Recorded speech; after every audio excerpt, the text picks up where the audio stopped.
And we turn now to our Lisa Desjardins, who's covering all this from Wilmington, Delaware. Of course, it's Joe Biden's hometown. So, Lisa, tonight we are going to hear from Kamala Harris, but as we've just heard from Amna, the party's also going to be looking to make some policy points. Tell us a little bit about that. We know they're going to be speaking about women.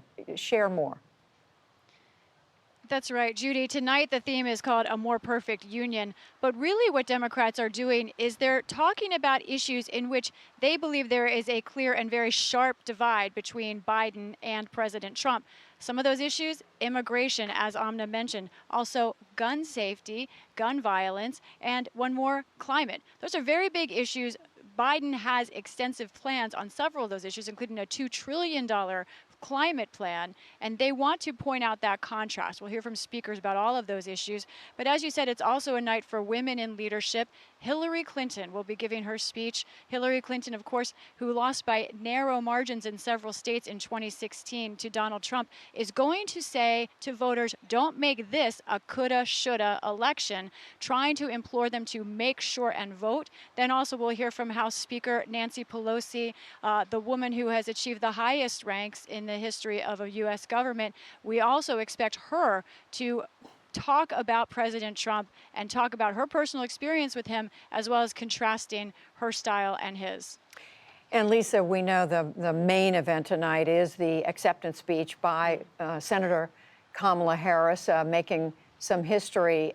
Tell us, what is the campaign hope she accomplishes tonight? What do we know about what her message is going to be? Yeah, I spoke just a short time ago and have been emailing with Harris campaign officials and staff. And here's what they tell me. They say Kamala Harris would like for people to see themselves in her speech tonight. She wants to tell her story, and she also wants to lay out a vision of a nation where everyone is equal, that they have equal opportunity and equal protection under law. As a former prosecutor, expect those kinds of themes of law and justice to come up, of course. And of course, she's going to contrast her running mate, Joe Biden, with Donald Trump. You know, I think it's interesting to see what this hall looks like. We got finally some video and photos of inside this exclusive hall that just a few dozen reporters will be inside for. And they've tried to make it look like a convention site. We see those signs for each state, but they will not have the delegates there. The signs, the candidate, but no delegates. So, Lisa, yeah, it is a facsimile, I guess you could say, of a big convention hall.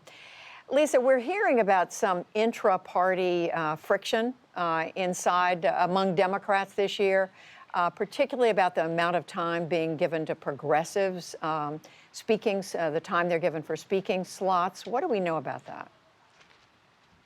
Well, I've had a few sources reach out to me about this over the last few days. There in particular is frustration that Alexandria Ocasio-Cortez just had 1.5 minutes basically of speaking time. And that was part of her that was the nominating speech, the seconding speech for Bernie Sanders. And it's not just about Alexandria Ocasio-Cortez as a progressive leader and as a young member of this party, though those things are part of it. I also had one source reach out to me about the fact that she's a freshman Democrat in Congress. The reason that the Democrats control the House, of course, is because they had so many new members. 67 members of the House are freshman Democrat, and yet only 2 of them so far will be speaking tonight. What does the Biden campaign say about this? They say, we believe we are showing the most inclusive and broad coalition ever at a convention. And I will say, Judy, this friction is of a lower level than we've seen in the past. This is not circa 2016 Clinton versus Sanders. It's frustration, perhaps, more than friction. One other note, there's issues for Republicans as well. Today, another Republican came out in favor of Joe Biden. That is former Pennsylvania Congressman Charlie Dent. I spoke with someone familiar with his thinking. Why did Dent come public now? He says or I'm told, it's because President Trump has endorsed candidates that he sees as too far right, those espousing especially the QAnon philosophy. Oh, that's interesting. It almost seems to be there's a Republican a day coming out for Joe Biden. Finally, Lisa, we've been watching you in that empty parking lot. I guess you said last night is beginning to take some shape. Tell us what you see behind you. What's going on?